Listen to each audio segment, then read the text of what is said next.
So let's jump in and just give you a few examples of how I've seen synchronicity unfold in my life. A few years ago, I picked up my cousin for lunch. He no longer lives here, but at the time, we would get together for lunch on most Sundays. And I picked him up at his apartment, and I'm driving around Mount Pleasant. And I asked him, how did his week go? And he reminded me that he started taking singing lessons. And when he said that, I said, oh yeah, what songs are you learning? And the first one he mentioned was Hello by Lionel Richie. And within 5 to 10 seconds after he had said that, we pulled up at a stop sign, and I saw this sticker. It was Hello with Lionel Richie's face. And I was just blown away. I didn't take this picture at the time, but when I started to write my website, I went back. I knew where the stop sign was. I went back there and I snapped this photo. Because I think it's fun to have some physical evidence of your synchronicities. Makes it easier to tell your story to other people. I started a dream journal back in 2011. And shortly after that, I started to encounter these synchronicity experiences more frequently. And I decided to add into my dream journal different notations that I call coincidence notes or synchronicity notes. And it's an amazing practice, and I really want to encourage you to think about doing it if you keep a journal, is to add these little synchronicity events. Because when you go back and read them later, you can be amazed at how many of them happen to you. Now, I'm curious too with the hello thing, because who's saying hello to me here? Is it Lionel Richie or is it something else, you know? I've got to make a confession here that I'm a little bit of a nerd. I learned how to play chess in college, and occasionally we'll play a game of chess with some friends that play.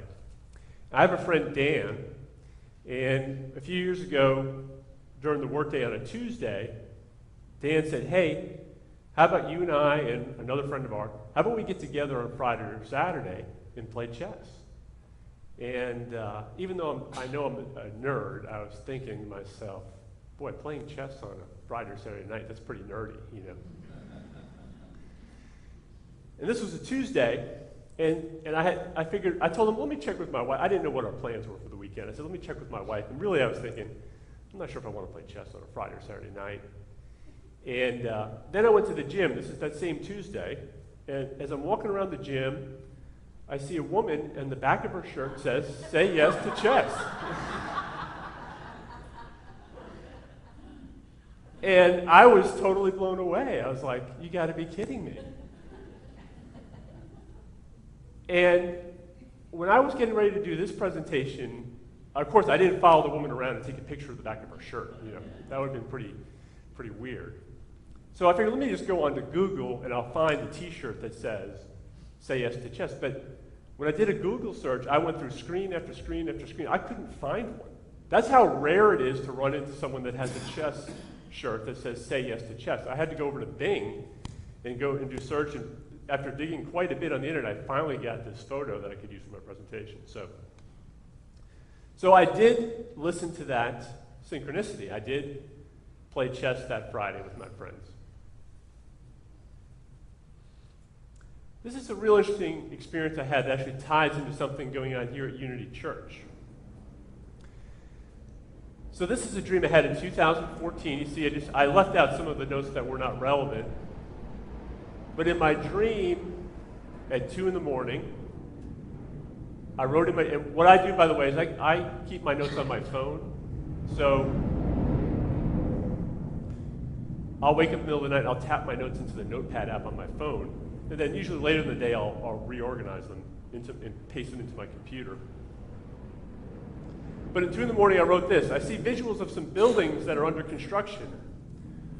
One is a new church that has an unusual design. And I wrote domed roof, but some tiers to it, question mark, because I thought it was sort of a funky design, a domed roof with some tiers to it.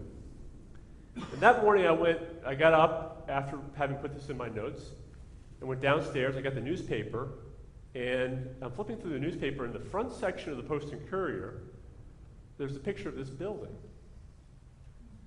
And as soon as I saw it, I immediately thought of my dream. It's a church, and it's a domed roof with tiers to it, different levels. You see them there. And I wasn't actually planning to put this in my presentation for this talk when I first put it together, because this is a pretty cool synchronicity, but it's not my greatest synchronicity. And then something else happened. Oh, by the way, what that building, does anyone know what that building is? Yeah. It's in Chicago. Chicago, yeah. The Baha'i, exactly, it's the Baha'i Temple in Wilmette, Illinois. And when I saw this article in the newspaper, I had no familiarity with the Baha'i. And then as I was getting ready to do this presentation, I get an email from the Charleston Spiritual Network a couple weeks ago that Unity Charleston is excited, in honor to help the Baha'i community celebrate their 200th anniversary at Unity Church. Mm-hmm. And when I walked in here today, there was the Baha'i star. Isn't that interesting? Isn't it interesting how synchronicity can have multiple levels to it? It seems to sort of have a multiplicity to it as well as a simultaneity to it. All right, so another example here. This is, I just pulled this as a stock image of a tennis court I got off the internet. I play a little tennis. I typically, however, I don't play on a tennis team. I'm sort of a solo act. I join these leagues where, they sometimes call them a flex league, where you get, the beginning of the fall, if you play the fall season, you get a list of like 8 opponents, and then you play them week by week during the season. So a few years ago, I got a match over Mount Pleasant at the Whipple Road Complex. I say that when I look at my friend Matt Whipple over here. And I meet a guy, and when you meet folks playing in these tennis, usually you haven't met them before. Sometimes you have, but this guy I've never met before. And we start talking, and we're making some small talk, and something interesting unfolds. He says to me, I tell him I work in real estate. He said, I know somebody who works in real estate, Ben. I said, Ben, did you cook? He said, yeah. And then I said, I used to be neighbors with him. And on this map, the white mark is my old house. I sold that in 2007. And this neighbor, our common friend, lives immediately to the left at the time. And then we have sort of a, I said, were you neighbors with him? You were neighbors? I said, well, where was he living when you were neighbors with him? And then he says, Sea Island Crossing. So that's where I lived when I was neighbors with him. What house did you live in? And he lives in my house. My old house. And then we realized that he bought the house from me. And I didn't meet him at the closing because it was one of those things where I signed the paperwork separately. So this was, again, this is sort of, to me, a good synchronicity, but it's not a great synchronicity. It's a pretty cool one. It's a small world in Mount Pleasant. We can meet each other like this. But then something really weird happened. I finished the tennis match, and I had some time to kill because I placed some takeout order to pick up some food before I went home. And when I have some free time, I like to play, I told you I'm a nerd already, right? I like to play Scrabble on my phone. And I play with my aunt and my mom. So this is a game with me versus my aunt. And you can see I'm beating her up pretty good because I just spelled quants. I got 57 points. Took a little screenshot because I was proud of that. No.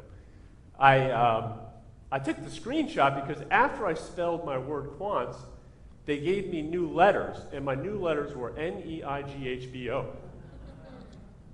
Neighbor. Is that pretty wild? What are the odds of that, right? This is a tourist spot in Switzerland.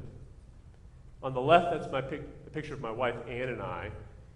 And Schilthorn is basically a really cool sort of place where you can get to see most of the tallest mountain peaks in the Swiss Alps. And we did a vacation there in 2015. And one quirky thing about this place is that they have a little exhibit because there was a James Bond movie that was shot there in the 1960s. And the movie starred Telly Savalas as the villain. No big deal, right?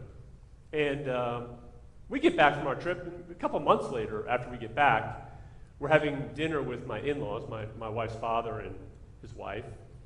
And somehow or another we get talking about James Bond movies, and I mentioned when we were in Switzerland that we saw this exhibit, and I tell them how Telly Savalas was the villain in the movie. And they actually, at the exhibit, they actually have the video feed rolling, so you can actually watch the movie while you're there, or bits and pieces of it. And we finished dinner, I go home, and my cousin had called me, same one from the Lionel Richie coincidence. And so I give him a call back, and I say, hey, what you been up to? He says, oh, I watched that movie Annie from the 1980s.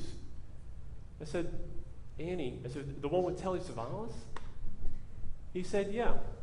Now, earlier in the day, when I had that conversation with my in-laws, I had this thought about, hey, wasn't it really cool when I was a kid that we actually met Telly Savalas at a diner one time? Because he was a big star in the 80s, you know. He was a Kojak.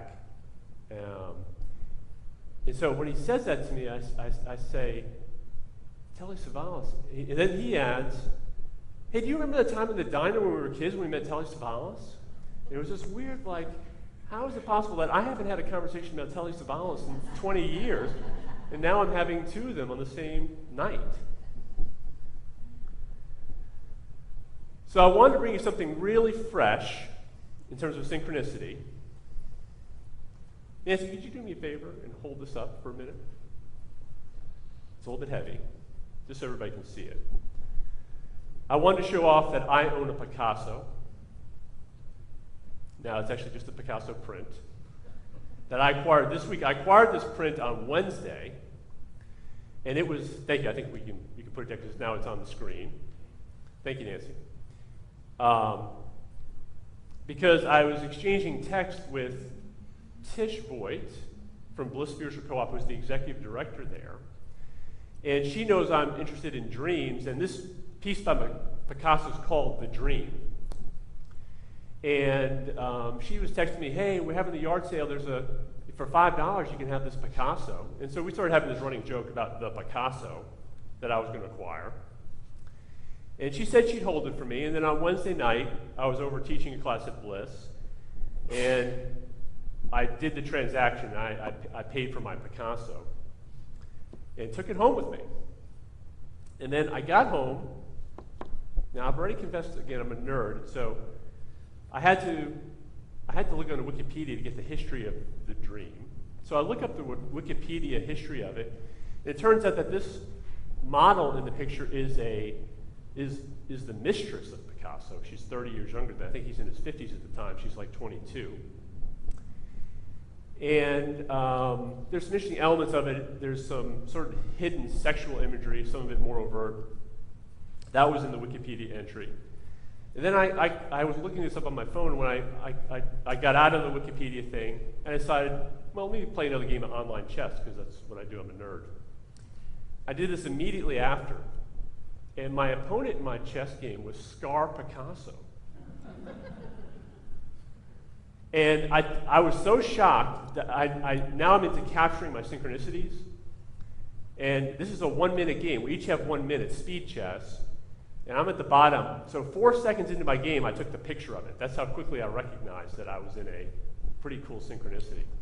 But what's also cool about it, if you look back at the picture, the woman's face, that's where some people think there's some sexual imagery there. There might be a male sexual organ planted in there if you see it. But it also has like a scar in that area. You could interpret that area as a scar. So I thought Scar Picasso was a pretty wild synchronicity. Most of you might know the guy on the left. That's Phil Robertson of Duck Dynasty fame. My wife and I, we have a friend in Mount Pleasant. She's a local author. She writes Southern fiction. And once in a while, she'll get interviewed in the newspaper. Her name's Nicole Seitz. And one day I was reading the Post and Courier, and they had several authors recommending books. And when they interviewed Nicole, the first book she recommended was Happy, Happy, Happy by Phil Robertson. And so I'm at the breakfast table. My wife is sitting across from me. We each have different sections of the newspaper. And I tell her, hey, they interviewed Nicole, and she's recommending Happy, Happy, Happy. She said, that's funny, because right now I'm reading a different section of the paper where there's a book review of Happy, Happy, Happy. I said, that's a pretty cool coincidence. I said, maybe I should buy the book. And then I continue reading Nicole's interview, and the third book on her list is When God Winks at You, How God Speaks to You Directly Through the Power of Coincidence. I was like, okay, I guess that's verification. I need to order this book. And one last one, and this goes back to that idea of, in addition to there being simultaneity, that there's also often with synchronicity this idea of multiplicity. So one of my other hats I wear, I'm a real estate agent. And a few years ago I had an unusual incident for me in that I have two separate buyers, both couples. And they both want to see the same house on the same day. It's a Saturday morning. Now, this is not a house that I have listed for sale. So it's not, it just happens to be that I have two buyers I'm representing. And they both have to see the house on the same day. One wants to see it at 10 o'clock, and I arranged for the other one to see it at 11 o'clock, so it's sort of efficient. So that's one small bit of synchronicity. As I thought about it, something odd about these couples is they're both involved. The male is a military physician. One of them is an Army doctor, and the other one is an Air Force doctor. And as I thought about it, there was something else, that one of the couples, both of them went to my college, Holy Cross College in Worcester, Massachusetts, which is a small liberal arts college. I really rarely meet alumni in Charleston, and these people were not referred to me because of any alumni connection. It was just sort of a random coincidental thing that they happened to go to the same college as I did. So I thought it was interesting that all these sort of interesting little small bits of synchronicity were taking place. And I showed both couples the house. Neither couple actually really likes the house. The second couple, the 11 o'clock appointment, they want to see another house on Daniel Island. So I take them over to Daniel Island. And after we finish touring around, I do something I often do in houses when I'm sort of bored, is I look at the bookshelf, just look over the books on the bookshelf. And I see a book called The Tao of Physics. And I had this sudden goosebump feeling come over me because just the night before I had been reading a book that mentioned the Tao of Physics. And before that I had never ever heard of the book before. And it was one of the Seth books by Jane Roberts. And in that Seth book, they included a copy of a postcard that Jane and Rob had gotten from one of their former students. And I circled it in red. I think you can see it. The Tao of Physics. And I was like, wow, that's pretty wild. So that was sort of four coincidences sort of all rolled up into one. I've got the two people wanting to see the same house. I got the two military physicians. I've got, with myself added, we got 3 Holy Cross alumni. And I've got these 2 references to the Tao of Physics. So I did, like I did with Happy, Happy, Happy, I did order myself a copy of the Tao of Physics. So that's sort of a rolling introduction to synchronicity.